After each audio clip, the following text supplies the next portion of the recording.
Welcome back to another episode of Nate G219 to help it back and better.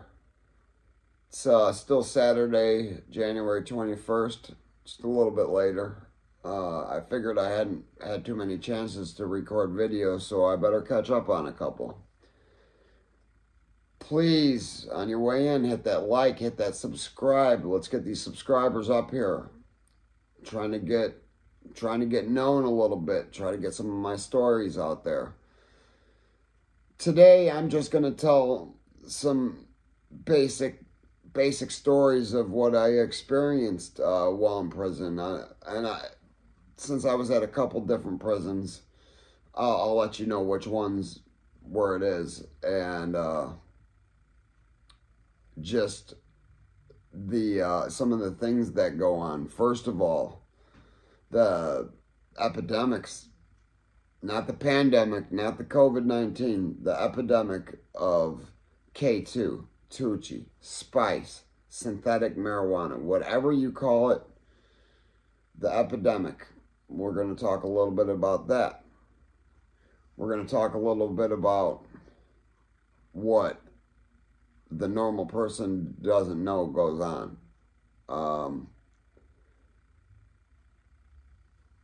So you know what? Let's just get it going. The Tucci, that's the Indiana. Indiana calls the K2 Tucci. So, and it's you buying a Tucci stick. It's a joint, very small joint. I know you guys that watch enough prison YouTube know that a joint in prison is like the equivalent of one cigarette broken down into 3 or 4 pieces. That's how small it is. And when it comes to weed or the Tucci, man, it's even smaller. So a lot of the ways have been busted. You know, everybody knows guards bring it in. I'm not telling on anybody or giving any secrets out to say the guards bring it in. That's probably the main way. Second way isn't what you would think. It used to be the visitation, but that's so tightly watched.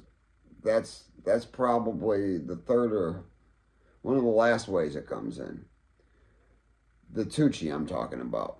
Cell phones, visiting room, and prison guards. But the Tucci went from being on a leafy substance to being sprayed on paper. The chemical substance would be sprayed on paper. Well, it got so bad that in the state of Indiana, when you get your letter, it's photocopied. You don't even get the letter that's sent to you. So you don't get the envelope. They were sneaking acid under the stamps. None of that. Stamps ripped off if you get the envelope. And it's ripped open, so there's no sticky stuff. There's just complete invasions of privacy now because of this invasion of this epidemic of the Tucci. And I'll tell you one thing, I smoked it a lot while I was in prison the first time. The second time I only smoked it once, and it was an accident. I thought I was smoking a cigarette. That was the stuff that was sprayed on the paper. The stuff that was in the flower form was a little more closer to being pot, but sometimes you'd get some stuff that would, in Indiana they call it pranking out, that would put people in different worlds. Stripping down naked, running around. A lot of times it ended up to where they went to the hole, things like that. I remember one time, this is in Plainfield, place where Mike Tyson was. In there, it was sprayed on paper. And the only way to get it in, though, legally, because like I said, you get photocopied letters. It was still coming in, though, and it was coming in an abundance. The only thing that's not allowed to be physically gone through and checked is your legal paperwork. So either you have your lawyer paid off doing it with you, or you get smart enough to create legal paperwork. And it's not very hard to do, becoming a notary public, whatever they're called. It's a pretty easy task. You can do it online. I know a few people that have it. But that's what you do. And they're spraying it on the legal paperwork. And the last time I remember distinctly people smoking it, my bunkie Mickey and my neighbor Jeff and myself, I took a drag and I thought it was a cigarette, and I looked over at my bunkie and he was just doing this convulsing and this weird noise, and the second I exhaled, I just said, shit. I knew, because once you've done it, you've done it. You can't undo it. All I remember is waking up on the bunk. Probably about 10 or 15 minutes later, the guys had lifted me up, put me on the bunk, so, you know, cops obviously didn't come in. Never touched the stuff again. But not 2 days later, my bunkie Mickey, my neighbor Jeff, they were smoking it together again.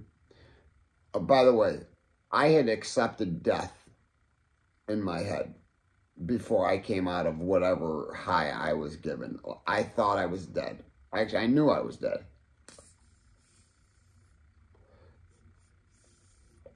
There was no doubt in my mind that I smoked something and it killed me.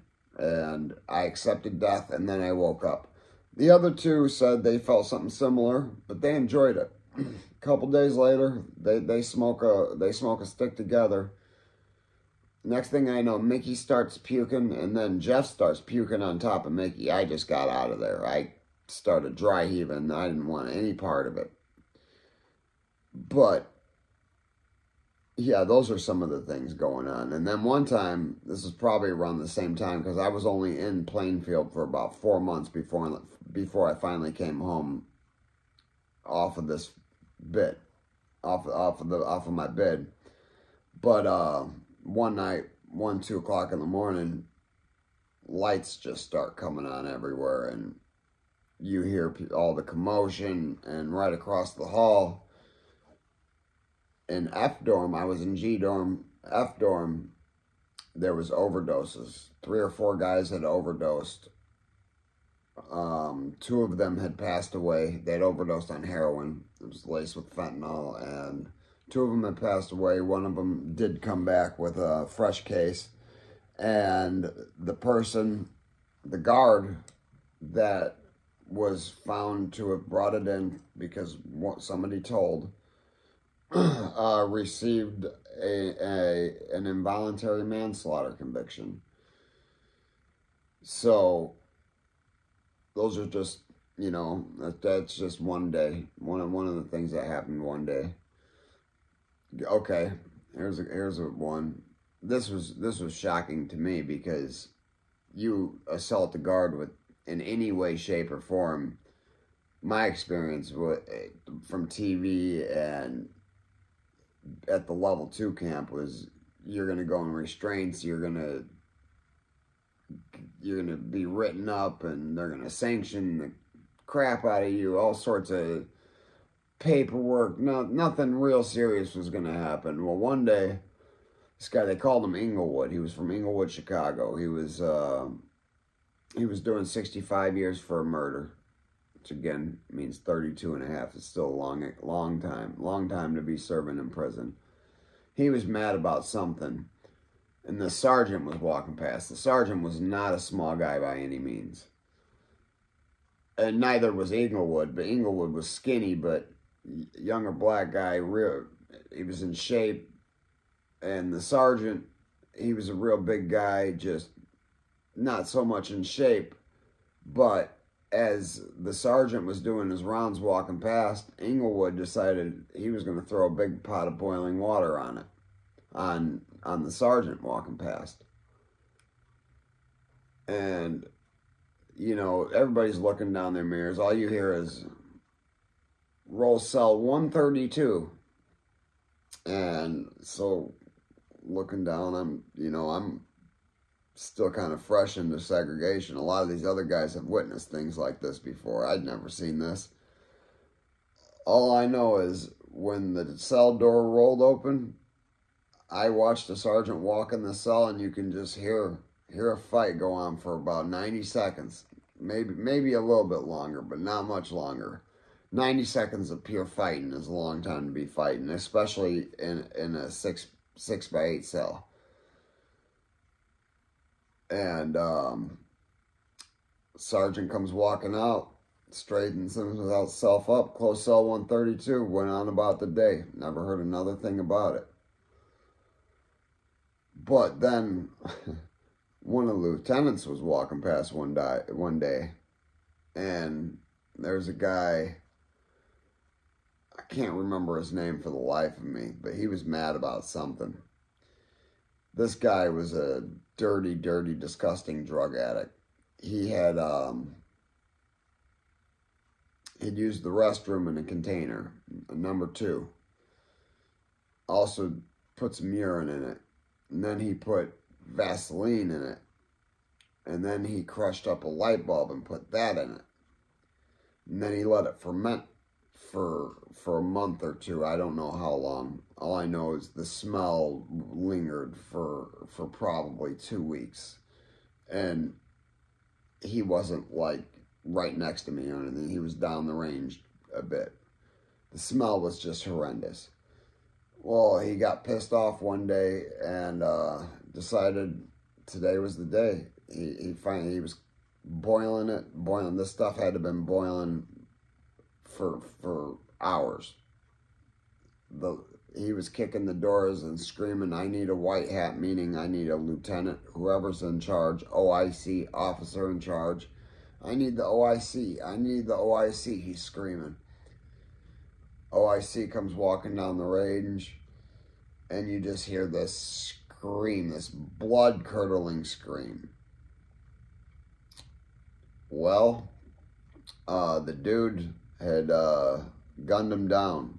And gunning down in Indiana is when you gun somebody down, you throw piss and pee and poop on them, or whatever you decide to gun them down with. This was a very disgusting mixture. And the lieutenant's immediate reaction was to do this, and when he did that, he rubbed the shards of glass along with the hepatitis, I think it was hepatitis B, and God only knows whatever else this guy had. But nobody ran in to fight that guy. That guy was taken to the padded cell, and I never saw that guy again. He's probably still in the padded cell because Indiana does not have a mental hospital. That's why people that are crazy in prison remain in prison instead of going to get help. They don't provide the help. It's unfortunate. It is very unfortunate. Another day. This story's about that piece of crap Smoke I told you about. The one that ran in the shower on me. I thought he was gonna take my cheeks or something. I don't know. I wasn't sticking around to find out, but he liked to. Anytime a woman was around, a female guard, he was under the assumption that she wanted to sleep with him. And this guy kind of looked like Grimace with the most disgusting twists in his hair ever. Grimace from McDonald's, the little purple guy. Smoke. Corey Gray, yeah, he's a piece of crap, and I hope he sees my video someday because, you know, he's one person I don't wish anything well upon. One of the female guards walked past and hey CO, and she says, Gray, I already told you I'm not doing it. And I can hear him muttering in the cell. He's in the cell next to me. I'm in cell 104. He's in cell 102. Maybe it was it was 102 and 104. He was in 102. I was in 104. He's like, all I can hear him say is, I got something for that bitch. I got something for that bitch. And he had something for her. When she walked past, he gunned her down with feces and that was mixed with urine, and then cut her. He smacked her with a fluorescent light bulb. I don't know where the heck the fluorescent light bulb came from, and I mean, who knows? He must have gotten one of the units up top open to get one of them fluorescent lights out. I don't know. I never tried to get one of them out. I didn't care enough to do it. And then he proceeded to try to stab her with it. It didn't work. It's fluorescent light. The stuff broke. And in order to work in the unit we were in, they must wear their stab vests in order to be on the range. So she was okay. She did get cut up on her arm and maybe a little bit on her face from the glass flying, but she ended up being okay, and he ended up getting to stay in segregation a little bit longer, where he wants to stay, because he's scared, because people want to get to him, because he's so screwed up, and he does so many screwed up things to people that's where he wants to stay. Let me see if there's any more good or funny ones I can tell. I'm sure some more will come to me, but I just wanted to get a couple videos out there. And again, please hit that like, please hit that subscribe. Trying to get my viewers and subscribers up there. Thanks again, and you know it. If they ain't hating it, you ain't making it.